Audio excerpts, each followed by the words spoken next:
देखिए देखिए कर्नाटक के अंदर एक बहुत ही जघन्य अपराध हुआ है।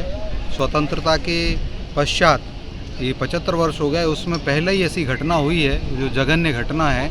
और एक अल्पसंख्यक समुदाय, जैन समुदाय के जो साधु हैं, जो आचार्य हैं, श्री काम कुमार नंदी जी महाराज साहब, उनको अपहरणकर्ता अपहृत करके ले गए और उनको मर्डर कर दिया गया। सर्वप्रथम उन्होंने उनका अपहरण किया, उसके बाद उनके शरीर पे उन्होंने विद्युत धारा प्रवाहित की, हाई वोल्टेज करंट लगाया। उस करंट के बाद में प्रताड़ना देते हुए उनको मृत किया। और फिर मृत होने के बाद में उनके बॉडी पार्ट्स को भी, अंग प्रत्यंगों को काट दिया गया और शिक्षित करके उनको 400 फीट गहरे बोरवेल के अंदर डाल दिया गया। तो इस प्रकार की ये जो बड़ी जघन्य घटना, क्रूरतम घटना कहें, जो भारतीय इतिहास में स्वतंत्रता के पश्चात हुई है, और जिसमें कि हमारी भारतीय जनता पार्टी ने भी स्टैंड लिया।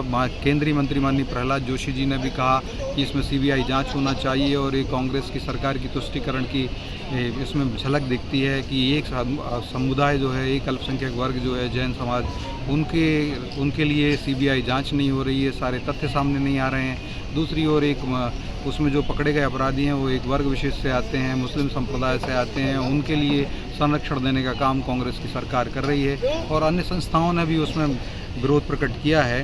विश्व हिंदू परिषद जैसी संस्थाओं ने भी कहा कि ये बहुत बड़ा जघन्य अपराध है।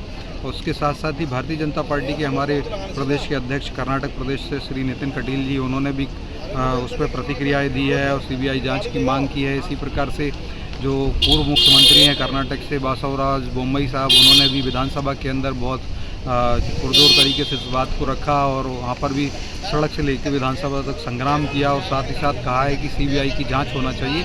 पता नहीं क्यों कांग्रेस सरकार, कांग्रेस के गृह मंत्री जी परमेश्वर जी कहते हैं कि सीबीआई की जांच की आवश्यकता नहीं है, इससे सत्य सामने नहीं आ रहा है। इसी प्रकार से आप देखें, उनके एक मंत्री और हैं प्रियंक खड़गे, वह भी इसमें उनका बयान देते रहते हैं कि वो मिले हैं जैन साधुओं से, जैन लोगों से, और उन्होंने कहा है सीबीआई की जांच की कोई आवश्यकता नहीं है। लेकिन हम सभी जैन समुदाय से जो आने वाले लोग हैं, उन्होंने कहा भी है कि सीबीआई से जांच कराइए, दूध का दूध पानी का पानी हो, क्योंकि इसमें एक बहुत बड़ा षड्यंत्र भी छिपा हो सकता है कि जो जैन समुदाय है, अल्पसंख्यक माइनॉरिटी का समुदाय है, उसके साथ में बहुत बड़ा एथनिक क्लींजिंग का विषय हो सकता है, उनकी परिसंपत्तियों को हथियाने का विषय हो सकता है।